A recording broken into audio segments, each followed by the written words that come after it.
किशनगढ़ पंचायत समिति के ग्राम रूंद गिदावड़ा मिर्जापुर के संरक्षित क्षेत्र में प्रस्तावित 40 बड़े सरकारी ट्यूबवेलों के नियम विरुद्ध प्रस्ताव को लेकर क्षेत्र के दर्जनों लोगों ने राज्यपाल के नाम एसडीएम किशनगढ़ को ज्ञापन सौंपा है।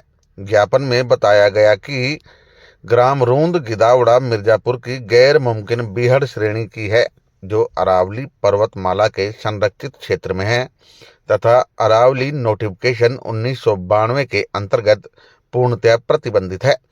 क्षेत्र में बड़े सरकारी ट्यूबवेलर के लगाने के बाद अतिरिक्त भूजल दोहन के कारण क्षेत्र में गंभीर जल संकट उत्पन्न हो सकता है, जिससे आगामी समय में क्षेत्र के किसानों एवं जनता को भारी हानि उठानी पड़ सकती है। इसलिए क्षेत्र में भू जल दोहन से बचने के लिए इस प्रस्ताव को रोके जाने की मांग की है। इस अवसर पर आसम खान, वीरेंद्र मौर्य, शिफात खां मैनेजर, कासिम मेवाती, मामूल खां सरपंच, जावेद खान, दानिश खान, अयूब खान, जावेद खान, फकरू एडवोकेट, तैयब पार्षद आदि लोग मौजूद रहे।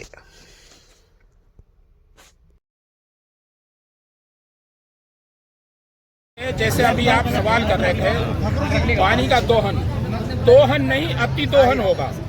ये अलवर में पहले विजय मंदिर क्षेत्र में हुआ, फिर जयसमंद क्षेत्र में हुआ, और वहाँ पर जब सारा जमीन का पानी सूख गया, फिर सरकार सीढ़ी सेठ में जाकर के इसी पैटर्न पर 38 बोरिंग वहाँ भी कर रही थी, जिनको किसानों ने जाकर के रोक दिया।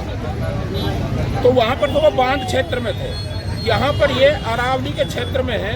अरावली का गैर मुमकिन बीहड़, गैर मुमकिन बंजर, राड़ा और रूंद, इसमें कुछ भी काम नहीं कर सकते। हमने वो सारे नियम अभी एसडीएम साहब को बताए हैं, उनकी सूची भी दिए, और हमने ज्ञापन में भी लिखा है कि इन कानूनों का उल्लंघन हो रहा है, ये काम सारा आप गैर कानूनी कर रहे हो, आप नहीं कर सकते। इसलिए हमने राज्यपाल के नाम ज्ञापन दिया है, सरकार को एड्रेस नहीं किया, सरकार को कॉपियाँ दी है, क्योंकि वो वैधानिक प्रमुख हैं हमारे। तो वैधानिक इस पर हम चाहते हैं कि आप वो पाबंदी करें। कानून के खिलाफ वर्जी सरकार भी नहीं कर सकती। ये अरावली नोटिफिकेशन का मामला है, नहीं होगा। हम अरावली भी बचाएंगे, पानी भी बचाएंगे, जल जंगल जमीन भी बचाएंगे। अभी तक बिल्कुल नियम से और कायदे कानून से बात कर रहे हैं, नहीं तो आंदोलन होगा। तो वो सारी प्रशासन और सरकार की जिम्मेदारी है। जिस प्रकार से आज एसडीएम साहब को हमने ज्ञापन दिया है, इस प्रकार के पूर्व सरकार और वर्तमान भाजपा सरकार, दोनों ही सरकारों ने रूंद गिदावड़ा अपने बिरसनपुर के अंदर 40 बोरवेलों का जो प्रस्ताव पारित किया है कि वहाँ से पानी किसान खेरदल की ओर लाने का इनका प्लान है।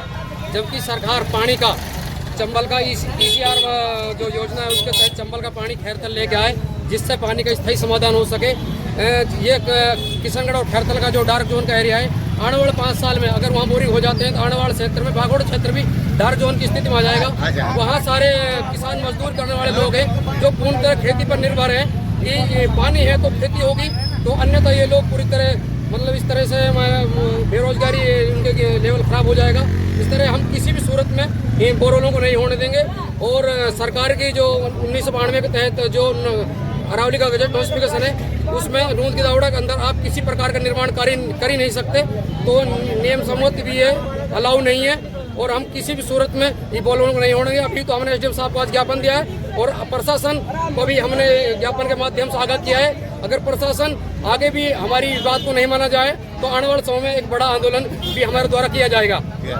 साथियों का आभार जो है पहुंचे हैं, और आपके चैनल को सबसे पहले तो धन्यवाद। हमने ज्ञापन इस विषय को लेकर सौंपा है। जो सरकार है वो द्वेषता की भावना में आकर के मेवात क्षेत्र के साथ एक बड़ा खिलवाड़ करने जा रही है, और सरकार ने ये फैसला किया है कि सरकार 40 बड़े बड़े ट्यूबवेल बोरिंग लगा करके रूंद गिदावड़ा बिरसंगपुर से जो पानी है उसको कहीं और जगह सप्लाई करना चाह रही है। और हमारा जो इलाका है वो पूर्णतः कृषि पे डिपेंड है। सिर्फ कृषि के अलावा हमारे लोगों के पास कोई स्रोत नहीं है, और वहाँ पे बहुत ज़्यादा पानी नहीं है। हम सरकार से इतनी डिमांड करते हैं कि सरकार को पानी हर आदमी को उपलब्ध कराना सरकार की जिम्मेदारी है, उसमें हमें कोई इतराज़ नहीं है। लेकिन सरकार चंबल की परियोजना लेके आए, सरकार इसरदा बांध की परियोजना लेके आए, ये सरकार का कोई हल नहीं है कि हमारा पानी ले जा करके कहीं और जगह दे दे, 6 महीने बाद हमारे लोग पिसाए मरे, हमारे लोगों की खेती खराब हो। तो उसको लेकर के हम सब लोग आज यहाँ उपस्थित हुए हैं। सर कितने बोर लगे? ये सर 40 बोर हैं, 77 करोड़ का बड़ा प्रोजेक्ट है, और बड़े बड़े टैंक बन करके पानी आएगा। तो आप खुद अंदाजा लगा सकते हैं, एक थोड़े से क्षेत्र का पानी दिन रात अगर वो बोरिंग चलेंगे तो 6 महीने के अंदर उस इलाके की हालत खराब हो जाएगी। में शहरी जो बोर सैंक्शन हुए हैं, आप इधर आ जाओ। पानी की बहुत ज़्यादा आदत लोगों को होगी और हम ये अभी तो प्रशासन लिखित में देंगे, अगर हम आर पार ही कानूनी तौर पर लड़ाई लड़ेंगे, हम संघर्ष करेंगे। इसलिए हम प्रशासन से, हमने भी एसडीएम साहब से यही बात कही, ज्ञापन के माध्यम से आप ये एनओसी जारी नहीं करें और बोरी नहीं लगे। जब वोट लिए नदी के नाम पर, घाट केनाल का पानी आएगा, नदी का पानी, नदी लाओ ना आप, ये बोरी तो विकल्प ही नहीं है। ये हमारी लड़ाई है। देखिए, मांगे जैसा हमारे पहले वक्ताओं ने बताया कि जो 40 बोरिंग जो ग्रामीण क्षेत्र में होने हैं जिससे नुकसान होंगे वो हमने ज्ञापन में भी लिखा है और उसके काफ़ी सारे नुकसान है। पानी का दोहन होगा। जो कुल मिलाकर बात यह है, पूरे प्रदेश की बात करें तो सोर्सेज की लूट चल रही है। हर क्षेत्र में सोर्सेज, संसाधन लूटे जा रहे हैं। जो ग्रामीण प्रदेश के संसाधन थे उनको किस तरीके से लूटा जाए। अगर आपको शहर को, कस्बे को पानी देना है तो उसके लिए आपकी बहुत सारी योजनाएं हैं। अभी जब लोकसभा चुनाव, विधानसभा चुनाव गए हैं, उसमें आपने देखा होगा बड़े बड़े होर्डिंग, हजारों करोड़ रुपए खर्च किया गया। टीआरसीपी का पानी आ रहा है, चंबल का पानी आ रहा है, लेकिन वो है कहाँ पर? आप जब वो प्रोजेक्ट नहीं ला पा रहे हो, जब आप उसमें फेल हो गए, तब आपने ये सोचा कि क्यों ना ग्रामीण प्रदेश, जो ग्रामीण लोग हैं उनकी सोच से मिल के आप शहर के लोगों को दे दिए जाएं। तो कुल मिला के ये संसाधन की लूट है, ये कतई नहीं होने दी जाएगी। ये जल, जंगल, जमीन ग्रामीण प्रदेश के लोगों का, किसानों के लोगों का है।